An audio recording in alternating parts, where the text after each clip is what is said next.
everybody. We were talking about Jesus and all of the things that he did when he started his ministry on earth for 3 years. And we're going to continue with that. So we had been talking about the different areas of Israel. Back then there was Judea, where there was Jerusalem, where the temple was, and Bethlehem, where Jesus was born. And then there was Samaria. And then we have Galilee up north here by the Sea of Galilee. There's Capernaum, Cana, Nazareth, and those towns would be familiar with you. The son of them would be familiar to you because many of Jesus' miracles were done up in that area. So that's why that seems familiar. And the reason why Jesus spent most of his time up here and not down here in Judea is because the Pharisees who were in Jerusalem, they hated him so much and they wanted to kill him. And so Jesus spent a lot of time up here in Galilee. So what we're talking about today happened on the Sea of Galilee and in Capernaum, this town here at the north of the Sea of Galilee. So Jesus, in our story, was very tired. He walked miles and miles and miles. They didn't have cars and trains and buses back then, and he was a poor man, and so he walked, he and his disciples. He also didn't have time to sit down and relax and eat like other people did because he was followed everywhere. Everywhere he went, people followed him. They wanted to hear what he had to say. They wanted to see him. They wanted to bring people to him to be healed. So he was busy all the time. And when he wasn't busy, the Bible tells us he would get up early in the morning before the sun even came up while it was still dark out, and he would go and pray. And he spent hours praying. Sometimes he prayed all night long. So in our story, Jesus was asleep. He and the disciples were going across the Sea of Galilee. You'll remember that his disciples, many of them were fishermen, so they were well versed with water and owned boats. And they were going across the Sea of Galilee, and Jesus was so tired he fell asleep in the boat. And at first everything was fine. I'm sure it was a lovely day at first. But as time went on, as they were going across the Sea of Galilee, the wind picked up and the waves started coming up. And they started coming over the sides of the boat into the boat. And then the boat was going back and forth and water was coming in and the smashing waves were hitting the boat and the wind and the mast was creaking, the boat was creaking. It sounded like maybe it would break. The storm was so bad that these seasoned fishermen that were used to being out on the water were terrified. They were afraid that they were all going to die. I'm sure I have a picture for this. Yes. Here is our picture of the stormy sea and the disciples who were afraid that they were going to die. And they had let Jesus sleep because he was their teacher. They respected him. They didn't want to wake him up, but they were so afraid that at that point they came to him and they woke up Jesus and they said, Master, the tempest is raging. The storm is raging. We're afraid we're going to die. How can you sleep through this? They said, Master, don't you care that we are all going to drown? Well, Jesus calmly stood up and looked around. He was not frightened by all of this, but he was bothered by the way that the disciples were so upset. And he said, don't you have any faith? And he turned and he said, peace, be still, to the storm. And immediately, the waves went away, the wind went away, everything was peaceful and calm and beautiful. There was no more reason to fear. Everything was fine. And Jesus said to his disciples, why were you afraid? Where is your faith? Don't you have any faith? And the disciples, meanwhile, were thinking to themselves and whispering to each other, who is this that even the wind and the seas obey him? They had seen Jesus heal people. They had heard his teaching. They knew who he was. And yet this act of Jesus amazed them so much that it brought a new level to their understanding of who he was and what his power was and their faith in him. We also can at times in our life go through storms of difficulty. Things can happen that could be really scary, really frightening. And we might start to act like the disciples in the boat and wonder what Jesus is going to do, and doesn't he care? But he does care. And as he said to his disciples, he wants us to have faith. He wants us to look to him at those times and have faith in him, because we know who he is and that he can handle any problem or difficulty that comes into our life. If we have faith in him, we need to turn everything over to him and trust in him and let his peace fill our souls, and ask him to take everything and for his will to be done. And then we can have peace in the middle of the storms. The Bible does not say that life will always be easy. The Bible actually says that we will have difficulties. And those that trust in God will have even more difficulties, because it says that just as people hated Jesus, we will be hated as well. And difficult things will happen. But we need to remember the lesson of Jesus on the stormy sea. And remember that he cares about us and that we need to have faith in him, and he can take care of things for us. So that is the first part of our lesson for today. Well, after the boat came to land and they went to Capernaum, something else happened, and we're going to talk about that now. There was a man in Capernaum whose name was Jairus or Jairus. It's kind of hard to know exactly how to pronounce it, but we'll do our best. Okay, so Jairus was a very important man in the city of Capernaum. He was rich, and he had one small daughter who was 12 years old. But he had a problem on the day that Jesus was there. His daughter, Jairus' daughter, was so sick that everyone said she was about to die. And when Jairus knew Jesus was coming, he ran to find him, and he said, "Please, please come and help me. My daughter is dying. Please come and heal my daughter." And so Jesus said yes, he would go with Jairus to heal his daughter. So as they were walking to Jairus' house, I'm sure Jairus was very filled with emotion. He'd be feeling scared about his daughter. He would be feeling relief that Jesus really was coming, and he knew Jesus could heal people.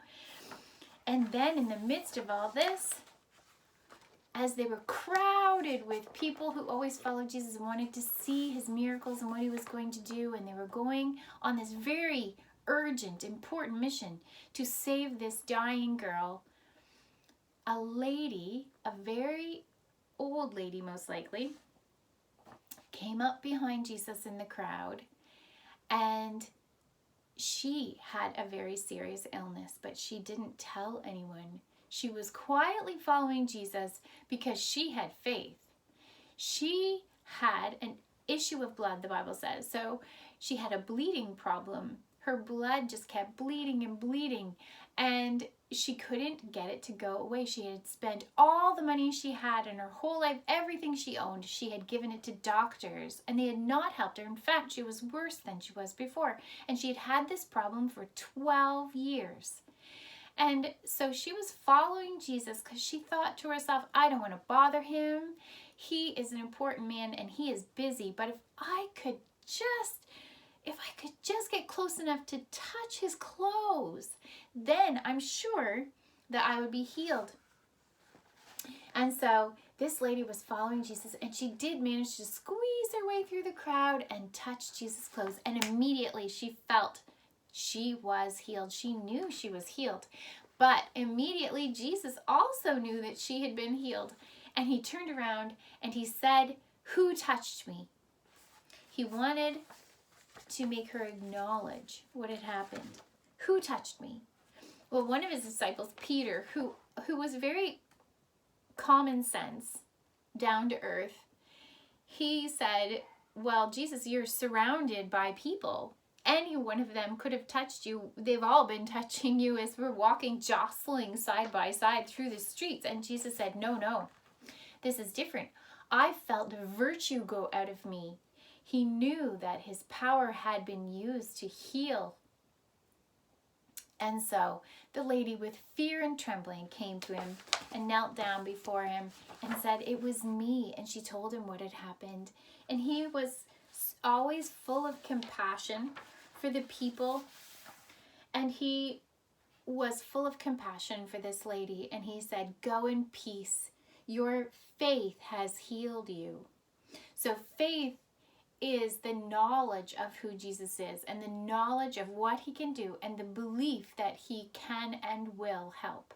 And so her faith healed her and she was able to go home in peace, healed. It was a good day. Unfortunately, servants at that time from Jairus' house came up and they spoke to Jairus and they said, don't trouble the master any longer. Don't bother Jesus any longer. Your daughter has died. There's nothing can be done now. Well, I'm sure Jairus' heart just sank. Can you imagine how he felt? He had been so excited. He had found Jesus. Jesus was coming. He probably would heal his daughter. Everything would be fine after he had been so afraid for his daughter and so sorrowful that she might die. And then he was feeling good. And then this lady came and she kind of interrupted them. And he had to wait for this all to happen. I'm sure he was like, come on, we gotta go, we gotta go, we gotta go. And then his servants come and say, oh, it's too late now. It's all over. Your daughter is dead. I'm sure Jairus' heart just sank. Would plummet to his shoes. He would be so overcome with emotion. He had been sad and then glad and then sad.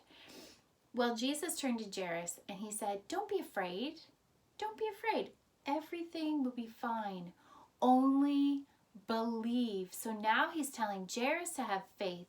He says, only believe. Jairus doesn't know what to think at this point, but he believes in Jesus. So they continue on the way to Jairus' house. And when they get there, it's absolutely packed with people. There's people inside the house. There's people overflowing into the courtyard outside of the house. And they're weeping and they're wailing. In their culture, to show grief over sickness and death, people would cry very loudly. And if you didn't feel like crying or you weren't a loud crier, then you could even pay people to come to your house and cry for you, so everyone knew that something bad had happened and this is how you actually felt, and you just wanted to express that feeling of grief. And so there was lots of crying people at Jairus' house. But when Jesus came in, he said, shh, this too noisy. You all need to leave. The girl is not dead. She's sleeping. And the people laughed him to scorn. They were like, who is this? That's ridiculous. She's dead. And he said, I want you all to leave. And so Jesus made them all leave the house, except for the girl's parents and Peter, James, and John. You'll notice when you read Matthew, Mark, Luke, and John, then the Gospels in the New Testament, that often Jesus selected Peter, James, and John to stay with him when the other disciples were asked not to come any farther. They were allowed to come closer and be with Jesus at special times. And so in this case, they were allowed to come into the bedroom where the little girl lay. The 12-year-old girl was lying on the bed. I'm sure the parents' hearts were just still. They didn't know what to think. They were anxious. They had been full of grief. Now they just wanted to see what was Jesus going to do. And so Jesus walked over to the little girl and he took her little hand in his and he said, damsel, arise. He said, little girl, get up. And the little girl sat up in bed, absolutely perfectly fine, as though nothing had happened, as though she had never been sick. Her parents would have been so overjoyed. Everyone was rejoicing, and Jesus said to her parents, get her some food to eat. You should give her some food now. And so everything was fine. Everything was back to normal. Can you imagine how they felt, how happy and grateful they were to Jesus for what he had done? And they were all filled with great amazement in Jesus' power to raise this little girl from the dead. And so I'm sure that helped their faith and the faith of those who heard about it. It's when we hear about the power of God that our faith can grow. And when we have those difficult times, like we talked about with the storm, when we have those difficult times and we choose to rest in God and trust in him, then when he calms the storm in our life, then our faith can grow. As we see his power, our faith can grow. And then when something else happens, we will have that faith so that we won't be terrified like the disciples. Or at least we might still feel terrified, but we can make that choice to trust in Jesus and know that he cares for us and that he has the power to calm every storm. And so that is our lesson for today. And I hope you have a great week. Thanks. Bye.